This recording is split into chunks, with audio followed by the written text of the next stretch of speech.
Today you'll learn how to create a WP CLI command in just 5 minutes. So let's get started. WP CLI is a single package that you can add either to your project or install globally. In this case, I'm running WP env local environment, and the WP CLI comes bundled with it. However, in order to kind of peek behind the curtain and see the commands and helper functions that are available with the WP CLI, we're going to actually add it to our project as a composer dependency. So I'm running composer require WP CLI bundle. And the reason we need to use a bundle is because as a project, the WP CLI is actually managed as separate GitHub repositories for the different commands that are included. So the bundle gives us all of those commands. Now, if we require that package, this has been added to our vendor directory. So that means if we write any class name references or methods, we're going to get autocomplete by our IDE. To get started with the WP CLI, the best resource is the official handbook. Now, obviously, the WP CLI comes bundled with a lot of helpful commands out of the box. You can do a lot of operations such as cleaning out transients, installing plugins, deactivating plugins, creating users, updating passwords, all with included functions and utilities. Now, in order to create a custom one, we're going to go to the commands cookbook. And within that, we have an example of how we can add our own functionality. Now, importantly, you can do this in many ways. So you can include the CLI functionality as part of your plugin. For example, for a project, if you have a single plugin that encompasses all the project's functionality, you could be adding the CLI logic there. And the obvious benefit of that is that you get all the dependencies required for running that CLI command included with the whole plugin. So for this example, we're going to be setting up a single simple plugin. So we're going to go to the WP contents directory. Under there, we're going to have plugins. I'm going to create a new folder called CLI demo. And then with that, we need a actual plugin file. So I'm going to call it the same name as the directory and call it CLI demo. Now, obviously, that is a plugin, so it is a PHP file. Now, within that, we have just a few things that are really needed. So we see that the AI autocomplete is already adding the header that we need. That is for convenience more than anything, really. It shows up in the WP, in the WordPress admin. And now, for the actual functionality, we're going to rely on this helper here.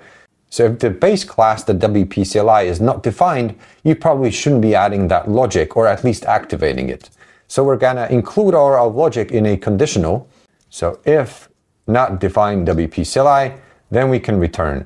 Let's look at the built-in WP CLI methods and functions to see how they accept their arguments and how they're structured. WP is the base command. Running that will give us a helper with all of the registered commands within here. Let's use WP CLI to check out if our new plugin is now being found. So we run WP plugin list. And notice here we have the CLI demo is our first plugin and it is inactive for the site. Importantly, the output of this has been selected to be displayed as a table. In some instances, you want to actually parse this output or use it for other purposes.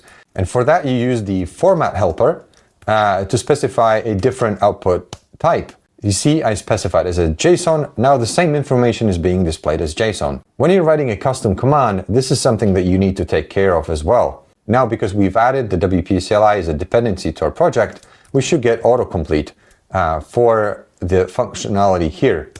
Notice that the add command got added here, and then we can call our command, let's call it demo, and then we need to specify the callback. So in this case, we're going to include it as a function. So let's do demo hello, and that means we now need to add our demo hello callback. We do the demo callback here. AI is actually helping us a lot. So now let's activate this plugin. We're going to activate it using WP CLI.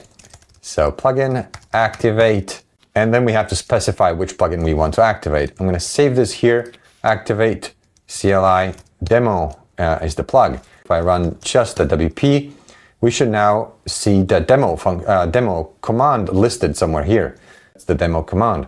In order to get these helpful instructions here, there's actually a comment that we can add to this method, which is going to then add the description to the list there as well. It uses Reflections API from PHP to kind of resolve that comment string. And now it should have a simple CLI command to demonstrate the WP CLI functionality. Notice that this is the comment that has been extracted from this doc block here. Let's look at what these two arguments give us. So instead of writing out a success message using the CLI helper, we're just going to add a breakpoint here, and we have Xdebug enabled. When we run this now, we're going to have WP demo. We can see that the args and the associative args are empty.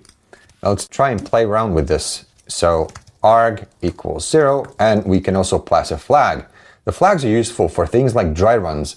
So if you want to test the functionality, it's a typical convention to include a dry run flag, so you can check the results of what the command would do without actually making the changes to the database or to the file system.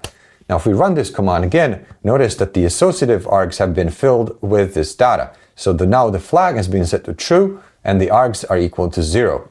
Within this command, we could do many things, anything really that is possible with PHP. We're going to look at the CLI class helpers that we have for displaying this different output. We also get an ability to confirm any kind of input from the user or request additional data if it wasn't supplied either through the CLI arguments or something that is really required for this. If we run this again, notice that it stopped at the breakpoint. I need to break it out, and then it's going to ask me for this. So as you can imagine, if you're writing a more complex CLI command, defining just a single function callback, it does not give you a lot of flexibility in terms of creating helper functions for parsing the arguments, for example, or executing WP queries to fetch the data. So instead of defining your callback as a method, you could actually define it as a class itself. And then a custom class which has public methods within it. All of those public methods are going to become the commands by default. So you see, it's pretty easy to get started with WP CLI. We're going to be diving much deeper into writing WP CLI commands as part of the Modern WordPress Fast Track course. So go to the website, learn more, and I hope to see you there.